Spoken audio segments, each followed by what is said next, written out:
Hello and welcome to lecture number 23. This is topic 2.12, Legacies of the Haitian Revolution.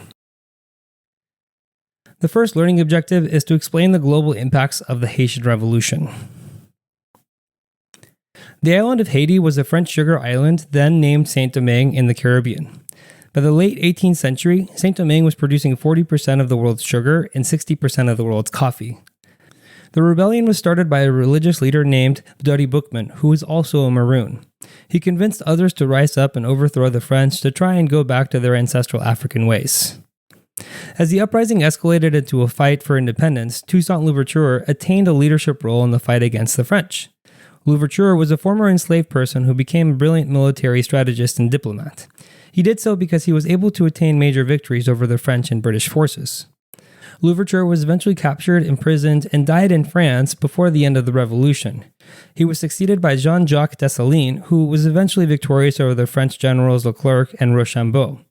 By 1804, the Haitian Revolution was the only uprising of enslaved people that resulted in the overturning of a colonial enslaving government and then established a free black republic, free of slavery. It created the second independent nation in the Americas after the United States. The war came at a high cost for France and Napoleon. The soldiers he committed to the island and reinforcements were not enough to maintain control of it, and he lost 50,000 casualties in the 13-year span. The climate and disease, like yellow fever, significantly contributed to the high casualties among French troops. The Louisiana Territory in North America was intended to be used as a territory that could feed the plantations in Saint-Domingue. After Saint-Domingue was lost, Napoleon also didn't see the need to keep the territory in North America. This led to the Louisiana Purchase in 1803, which doubled the size of the United States. In 1803, James Monroe was sent by Thomas Jefferson to France to inquire about the purchase of the city of New Orleans. The United States had had some trouble with the Spanish in the 1790s when they controlled the city regarding rights of deposit and having access to shipping goods to that port. They wanted to ensure that they wouldn't have any other problems in the future and wanted to purchase the city to maintain control of the goods that flowed downstream from the Mississippi. When Monroe got to Napoleon, Napoleon offered to sell the entire Louisiana Territory for $15 million. The purchase was accepted, and it nearly doubled the size of the United States, even though most of the land was inhabited by American Indians. The Louisiana Purchase was one of the most significant land deals in history, amounting to approximately 828,000 square miles. Eventually, the federal government made this land available for people to move into and organized it into territories, which resulted in the expansion of slavery. As you can see from the map, it included parts of the modern states of Louisiana, Arkansas, Oklahoma, and Texas, all places where cotton and sugar agriculture could be done. The expansion of slavery into these new territories intensified sectional tensions in the United States, contributing to the causes of the Civil War. As we said already, there was a massive cost to France. It lost its most lucrative colony, which was the wealthiest slave colony by 1739, and they had imported 685,000 enslaved people in the entire 18th century. Saint-Domingue was known as the Pearl of the Antilles due to its immense wealth. The colony had come under the French control in the 1690s when it was ceded by Spain. In that short period under French control, it produced more wealth than all the other French colonies combined and generated a third of the French trade. The revolution, which also cited elements of the French Revolution that was going on concurrently, convinced France to temporarily abolish slavery from 1794 to 1802 throughout the empire. The French Revolution's Declaration of the Rights of Man and of the Citizen influenced the Haitian Revolution's leaders. In the early 1800s, when the Haitian forces were resurging, they were reinvigorated upon hearing that the French were going to reverse the abolition of slavery in the islands of Guadeloupe and Martinique, which could also be cited as a cause for the victory of the Haitians. After the revolution was over, there was a destruction of the plantation system in Haiti. The country was marred by coups and split rule, preventing it from focusing on economic development. When it was finally unified later in the 19th century, the land could not be privately owned and reverted to the state through a system called bons nationaux, or national bonds. That meant they were leasing out the land in 5-year intervals, making sugar agriculture less profitable than it had been for the French. Sugar production shifted to places like the United States, Cuba, and Brazil, and it remained one of the most lucrative crops that could be exported. Cuba became the world's largest sugar producer by the mid-19th century. These new producers of sugar eventually did away with slavery in 1865, 1817, and 1888, respectively. Brazil was the last country in the Americas to abolish slavery in 1888. The white planters who lived in Haiti were often exiled from the island after the revolution, and if they did not leave by the end of the revolution, they were often massacred. Many settled in the American cities like Baltimore, New York, and Philadelphia. Some brought their enslaved people with them, creating a concern for American planters because these enslaved people had seen a successful revolution and could tempt one in the United States. The exiles who were free people of color in Haiti mostly settled in southern Louisiana. Many of these people were of mixed ancestry, known as mulattoes. The fear that these newcomers could pose a danger to the United States partially contributed to the passage of the Alien and Sedition Acts of 1798.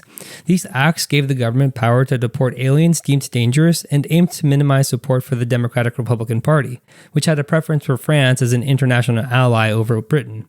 Therefore, anyone with French sympathies could also be likely to be expelled from the country. Some of the lasting impacts on Haiti after the revolution were economic. Not only was economic development hindered by coups and split rule, but the French also demanded an indemnity payment of 150 million francs in 1825. This was meant to be reparations for ex-slaveholders, and in exchange, the French would recognize Haiti's independence and end its economic isolation. At this point, France was angry for losing its wealthy colony, but it was also angry at what they perceived to be savage and brutal actions by the Haitian revolutionaries, as shown by the examples of the images of Dessalines and Christophe killing white planters in Haiti indiscriminately. Due to the indemnity payment, Haiti's development was further hindered. The payment was lowered to 90 million francs, but Haiti still didn't finish paying it until 1947. This bankrupted the Haitian treasury, causing long-term instability and creating indebtedness to French banks. Haiti's debt to France is often cited as a primary cause of its enduring poverty. Similarly, the United States continued to isolate Haiti despite it being founded on similar Republican ideals as the United States. It withheld its recognition of Haiti as an independent country and continued to embargo products from the island until 1862. President Abraham Lincoln was the one who finally extended official recognition to Haiti. The second learning objective is to describe the role of maroons in the Haitian Revolution. Maroons are Afro-descendants who escaped slavery to establish free communities. The origin of the word is cimarron, from Spanish meaning wild. Just like in many places that practiced slavery, there were maroon settlements in Haiti. There was also a sizable proportion of Haiti's population that were free people of color. Generally, they were the offspring of white planters, and other times they had purchased their own freedom. When the uprising started in Haiti, the king actually tried to entice the free black population to help put down the uprising in exchange for equal rights with the white planters. This made the white planters angry, resulting in everyone on the island being unhappy and the uprising continuing. During the Haitian Revolution, the Maroons disseminated information across disparate groups and organized attacks. The early leader, Duddy Boukman, led a Maroon force, and many enslaved fighters fighting with Toussaint Louverture were former soldiers who had fought in civil wars in Congo. The Kingdom of Congo experienced significant political and social upheaval in the 18th century, contributing to the number of experienced soldiers among enslaved Africans. This may have influenced their tactics, such as avoiding engaging in conventional formations against European troops like the British and the French, and coinciding their attacks with thunderstorms to cover their movements. The last learning objective is to explain the impact of the Haitian Revolution on African diaspora communities and Black political thought. Haiti's independence and abolition of slavery highlighted the unfulfilled promises of the American Revolution. The American Revolution was founded on the Enlightenment principles that all men are created equal, but the reality was that those who wrote those words and claimed to abide by them did not believe they applied to black men. This is evident in the protections written into the Constitution for the institution of slavery. There were black abolitionists in the early republic, and most of them were preachers. They were also inventors and scientists like Benjamin Banneker. Banneker is known for his work as an almanac author and surveyor. Preachers like Absalom Jones and Lemuel Haynes continued to lobby their government and elected officials to live up to the words that founded the country.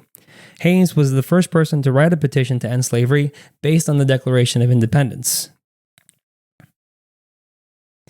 The Haitian Revolution also became the inspiration for other revolts across the Americas. The first one we'll see is the Louisiana Slave Revolt, also called the German Coast Uprising of 1811. It was led by Charles Deslandes, who organized between 200 to 500 enslaved and Maroons to destroy sugar plantations. The German Coast Uprising is considered the largest slave revolt in U.S. history. Despite its scale, it did not kill many white planters or people in the area. It was eventually put down by 2 companies of volunteer militia, 30 regular troops, and 40 seamen. The amount of force required to bring this insurrection down convinced many in these territories to start the statehood process to gain greater resources for putting down future insurrections. This revolt can be attributed to Haiti because some of the planters and free people of color from Haiti relocated to the southern coast and started growing sugar as a crop for export. Therefore, the enslaved people in the region may have had knowledge of the Haitian Revolution and its success. The second significant revolt was the Malay uprising of Muslim slaves in Brazil, which included about 600 or more enslaved people inspired by Muslim teachers in Salvador de Bahia. It was eventually put down, but many enslaved people here wore necklaces with images of Jean-Jacques Dessalines. The Malay Revolt of 1835 was one of the most significant slave uprisings in Brazil's history. Ultimately, the Haitian Revolution had a lasting impact on Black political thinking. For example, Frederick Douglass cited the Haitian Revolution as the event that startled the Christian world into recognizing the humanity of Black people. It became a symbol of Black freedom and sovereignty worldwide. Douglass was a leading voice in the abolitionist movement and served as a diplomat to Haiti. In the 1890s, when he made his speech about Haiti, he was one of the leading civil rights advocates.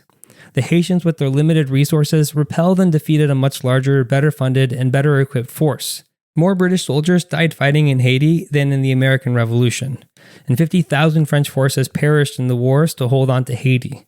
Napoleon lost more forces in Haiti than at his most famous defeat of Waterloo. Finally, Haiti showed it could be an able diplomatic country by utilizing an alliance with the Spanish to maintain its independence. Alright, finally here's the recap. The Haitian Revolution was the only enslaved uprising that resulted in a free Black republic. Maroons played an important role in the victory over France. France incurred high costs, prompting the sale of the Louisiana Territory. France lost its most lucrative colony and temporarily abolished slavery. Sugar production shifted to other parts of the Western Hemisphere. Some white planter refugees ended up in the United States. Haiti's growth was stalled due to indemnity payments demanded by France. The Haitian Revolution highlighted the unfulfilled promises of the American Revolution and inspired other slave uprisings in the 19th century. Finally, it had a long-lasting impact on Black political thinking. Thank you for watching. If you would like to watch the next lecture, click the thumbnail on the screen. And if you would like more resources to help you study, you can visit apushslides.com/afam. I wish you the best of luck with your studies, and I hope to see you back on the next lecture.